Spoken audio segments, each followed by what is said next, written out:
Pada awal mula sebelum langit dan bumi terbentuk sempurna, seluruh jagat raya masih dalam kegelapan yang tidak dikenal manusia. Allah menciptakan segala sesuatu dengan penuh hikmah, termasuk rencana menghadirkan makhluk yang kelak menjadi khalifah di bumi. Para malaikat yang setia beribadah tanpa henti bertanya-tanya, "Ya Allah, mengapa Engkau ingin menciptakan makhluk yang akan hidup di bumi, padahal kami senantiasa bertasbih dan menyucikan-Mu?" Pertanyaan itu diabadikan dalam Al-Quran, menandakan bahwa penciptaan Nabi Adam adalah peristiwa besar yang mengguncang alam semesta. Allah menjawab para malaikat dengan tegas, "Aku mengetahui apa yang tidak kalian ketahui."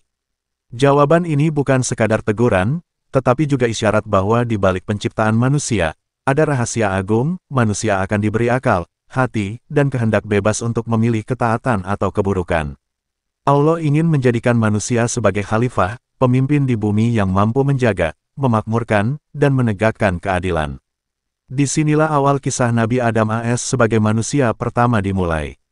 Tanah dari berbagai penjuru bumi dikumpulkan, ada yang merah, putih, hitam, dan kuning. Ini menandakan keberagaman manusia kelak.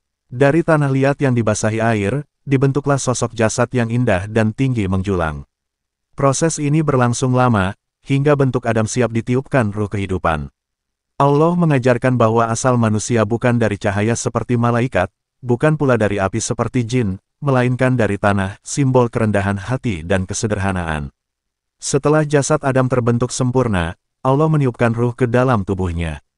Seketika hidup, mata terbuka, dan jantung berdetak.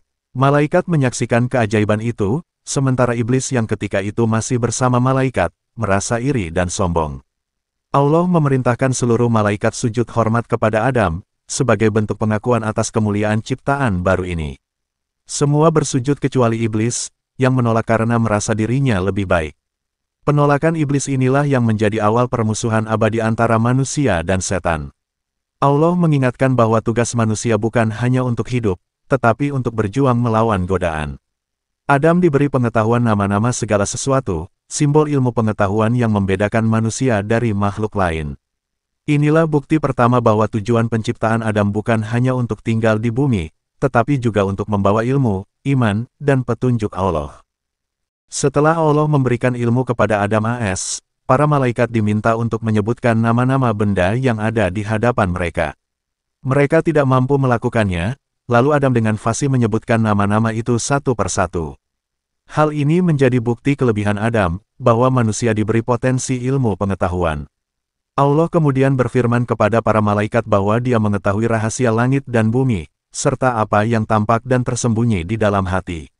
Peristiwa ini mengajarkan bahwa keutamaan manusia tidak terletak pada kekuatan fisik atau cahaya ruhani, melainkan pada ilmu yang diberikan oleh Allah.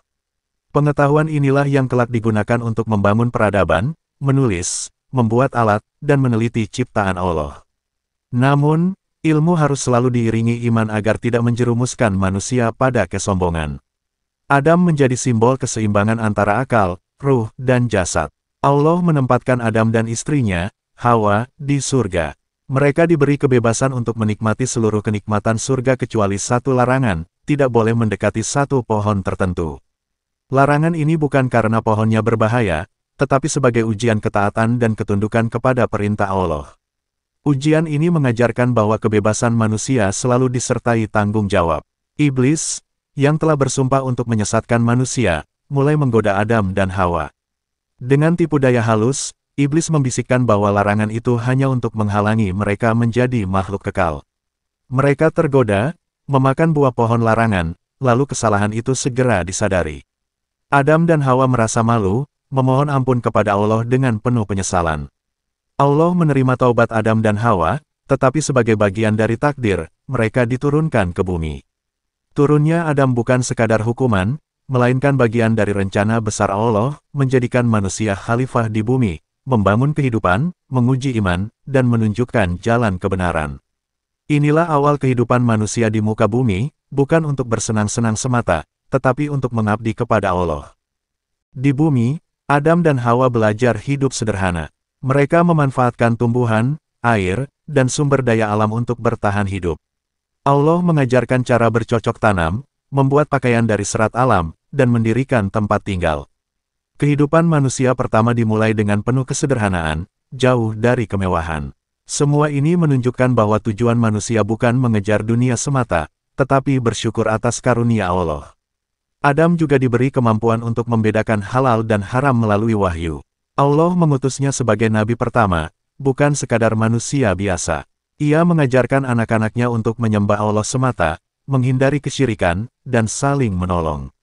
Dari sinilah prinsip tauhid pertama kali ditegakkan di bumi. Allah menegaskan dalam Al-Quran bahwa manusia diciptakan untuk beribadah kepadanya. Bumi hanyalah tempat ujian, sementara tujuan akhir adalah kembali ke surga yang kekal. Adam AS memahami betul pesan ini, sehingga setiap langkah hidupnya dipenuhi doa dan rasa syukur. Ia mengajarkan anak-anaknya untuk mencari rezeki dengan cara yang halal dan tidak sombong atas kelebihan yang dimiliki. Dari anak-anak Adam lahirlah generasi baru.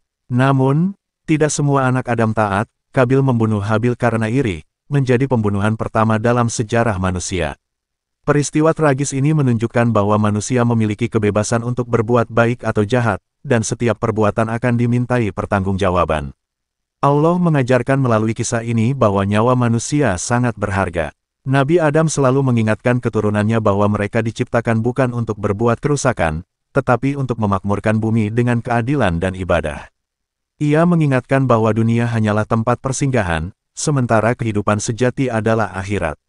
Pesan ini relevan sepanjang zaman, hingga umat manusia diingatkan kembali melalui para nabi berikutnya. Seiring berjalannya waktu, keturunan Adam menyebar ke berbagai penjuru bumi. Mereka membangun pemukiman, belajar bercocok tanam, beternak, dan membuat peralatan sederhana. Allah terus memberikan petunjuk melalui wahyu agar manusia tidak tersesat. Peradaban pertama dimulai dengan dasar keimanan, bukan semata kekuatan fisik. Nabi Adam sering berdoa kepada Allah agar keturunannya selalu berada di jalan yang lurus. Doanya menunjukkan kerendahan hati yang dalam, sekaligus menjadi teladan bagi semua manusia agar tidak sombong atas kedudukan atau kemampuan. Adam menyadari bahwa semua kelebihan berasal dari Allah, dan manusia hanyalah hamba. Dalam Al-Quran, Allah menjelaskan bahwa penciptaan manusia adalah untuk menguji siapa di antara mereka yang paling baik amalnya. Bukan yang paling kaya, paling kuat, atau paling pintar, tetapi yang paling taat dan bermanfaat bagi sesama. Prinsip ini diwariskan sejak Nabi Adam hingga Nabi terakhir. Iblis tidak berhenti menggoda manusia. Dari zaman Adam hingga kini, setan selalu berusaha menyesatkan keturunan manusia melalui hawa nafsu, keserakahan, dan kesombongan. Namun, Allah memberikan perlindungan melalui wahyu, doa, dan amal saleh. Manusia selalu diberi pilihan untuk melawan atau mengikuti godaan itu. Kisah Nabi Adam bahwa manusia diciptakan dengan fitrah suci. Kesalahan pertama Adam menjadi pelajaran bahwa Allah Maha Pengampun bagi yang bertaubat, dan setiap manusia pasti diuji. Tujuan hidup manusia jelas, beribadah kepada Allah, menjaga bumi, dan menegakkan kebaikan. Nabi Adam wafat setelah hidup lama di bumi, dan Allah melanjutkan petunjuknya melalui para nabi keturunan Adam. Setiap nabi mengingatkan bahwa manusia berasal dari tanah dan akan kembali ke tanah. Namun, yang membedakan adalah amal dan keimanan yang akan menjadi bekal di akhirat. Dalam banyak ayat, Allah menegaskan kembali tujuan penciptaan manusia. Surah As-Sariyat ayat 56 menyebut, "Tidaklah aku ciptakan jin dan manusia melainkan untuk beribadah kepadaku." Inilah jawaban paling jelas mengapa Adam dan seluruh keturunannya ada di bumi. Hidup bukan tanpa arah, melainkan ujian untuk membuktikan ketaatan. Nabi Adam menjadi simbol pertama perjuangan manusia, melawan kesombongan, menolak godaan setan, menegakkan ketaatan, dan membangun kehidupan di bumi dengan dasar iman. Ia tidak hanya menjadi bapa biologis manusia, tetapi juga bapa spiritual yang mewariskan nilai-nilai ketuhanan. Kisah Adam mengajarkan bahwa manusia tidak sempurna, tetapi bisa menjadi mulia melalui taubat dan ketaatan. Allah memuliakan manusia dengan akal, ilmu, dan kebebasan memilih, agar mereka mampu menjalankan tugas sebagai khalifah. Dunia hanyalah tempat ujian yang sementara, sedangkan tujuan akhir adalah surga. Hingga kini, pesan Nabi Adam tetap relevan, jangan sombong, selalu bersyukur, dan gunakan ilmu untuk kebaikan. Manusia diciptakan untuk mengenal Allah, beribadah, menjaga bumi, dan menjadi rahmat bagi sesama makhluk. Inilah tujuan hidup yang tidak pernah berubah sepanjang zaman, sejak manusia pertama hingga manusia terakhir di muka bumi.